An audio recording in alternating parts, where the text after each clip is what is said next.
Welcome. In front of me is a Cubot R19, and today I'll show you how you can import your contacts from the SIM card to your phone. Now, to get started, you'll want to open up the standalone contacts application, which is visible right here, and also if you go into your app tray, you should be able to find it. There you go, right over here. So once you see your contacts application, click on it and skip signing in. So from here, you want to tap on those three bars and navigate into the settings, and below you should find import option. Once you click on it, select that you want to import your contacts from SIM card.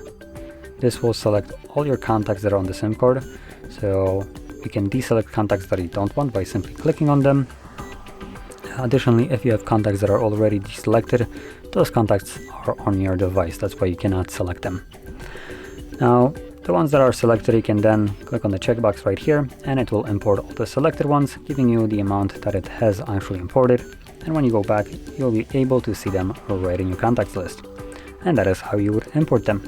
So, if you found this very helpful, don't forget to hit like, subscribe, and thanks for watching.